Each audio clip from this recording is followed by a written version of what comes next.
Assalamualaikum warahmatullahi wabarakatuh. Perkenalkan, nama saya Zafira Amalia Putri dari kelas KM 102 Universitas Siber Asia.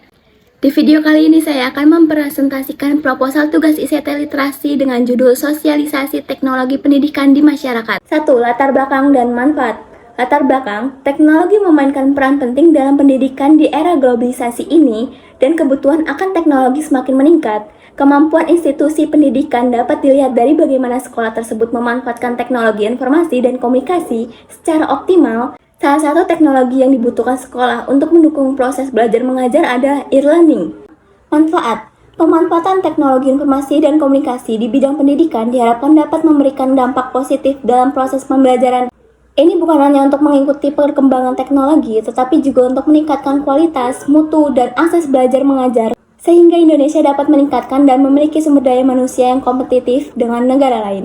Tujuan: meningkatkan ketertarikan dalam belajar. Penyajian materi secara beragam yang sejalan dengan berbagai metode pembelajaran merupakan modal penting untuk meningkatkan minat belajar peserta didik. Dengan menghadirkan kegiatan belajar yang menyenangkan, mereka cenderung lebih menikmati seluruh proses pembelajaran. Kedua, meningkatkan kualitas pendidikan. Teknologi informasi berperan sebagai sarana yang esensial untuk mendukung berbagai aspek pendidikan, mulai dari metode pengajaran, media pembelajaran, hingga meningkatkan kualitas sumber daya manusia. Hal ini juga mencakup penciptaan lingkungan dan suasana akademik yang mendukung. 2. Tinjauan pustaka. Pendidikan teknologi informasi sudah menjadi sumber ilmu pengetahuan. Teknologi ini menghubungkan sumber dan pakar ilmu pengetahuan melalui sebuah jejaring informasi yang difasilitasi oleh internet. Penerapan dan pemanfaatan teknologi informasi dan komputer dalam proses pembelajaran memiliki beberapa tujuan, diantaranya adalah dapat dikembangkan strategi, metode pembelajaran yang lebih menarik, efektif, dan efisien. Dari pemahaman tersebut, maka sosialisasi merupakan proses yang dilakukan setelah kebijakan dibuat sebagai landasan pengetahuan dan pemahaman sebelum proses implementasi kebijakan dilaksanakan. Dengan begitu, berbagai pihak yang terkait dapat mengetahui dan memahami maksud dan tujuan dari penyelenggara suatu kebijakan, sehingga kebijakan tersebut dapat dilaksanakan sebagaimana tujuan yang telah ditetapkan. 3. Metode.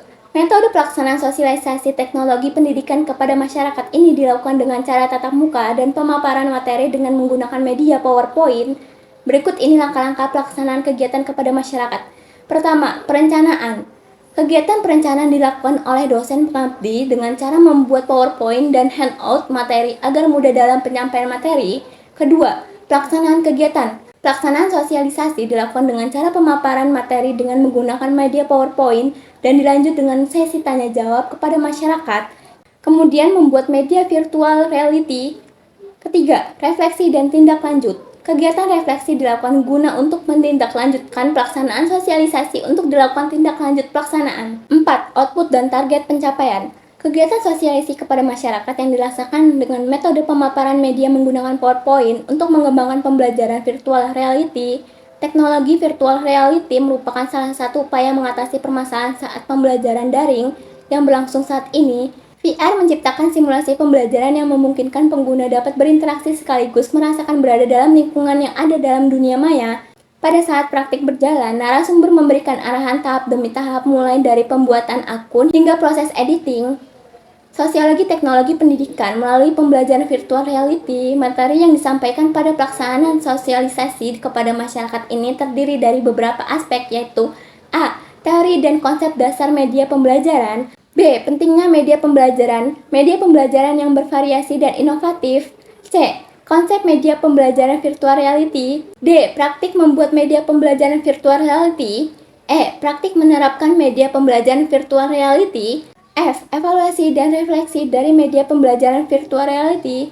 Masyarakat dapat belajar secara mandiri di rumah mempelajari suatu materi tertentu. 5. Jadwal kegiatan. Pertama, menyusun proposal. Waktu, Selasa 5 Desember 2023. Keterangan, membuat konsep dan rencana penelitian. Judul, latar belakang, tujuan, hipotesis, metode penelitian, dan jadwal. 2. Mengumpulkan data sekunder. Waktu, Kamis 6 Desember 2003. Keterangan, mencari dan mengumpulkan data pendukung dari berbagai sumber seperti jurnal, buku, dan situs web. 3. Kegiatan pengolahan data. Waktu, Jumat 7 Desember 2003. Keterangan, mengolah data dari hasil survei dan data sekunder menggunakan perangkat seperti SPSS atau Excel. Keempat, penyusun laporan. Waktu, Sabtu 8 Desember 2003. keterangan, menulis dan menyusun laporan hasil penelitian sesuai dengan struktur penulisan yang telah ditentukan. Demikian presentasi yang bisa saya sampaikan. Maaf jika ada salah kata dan pengucapan. Saya ucapkan terima kasih.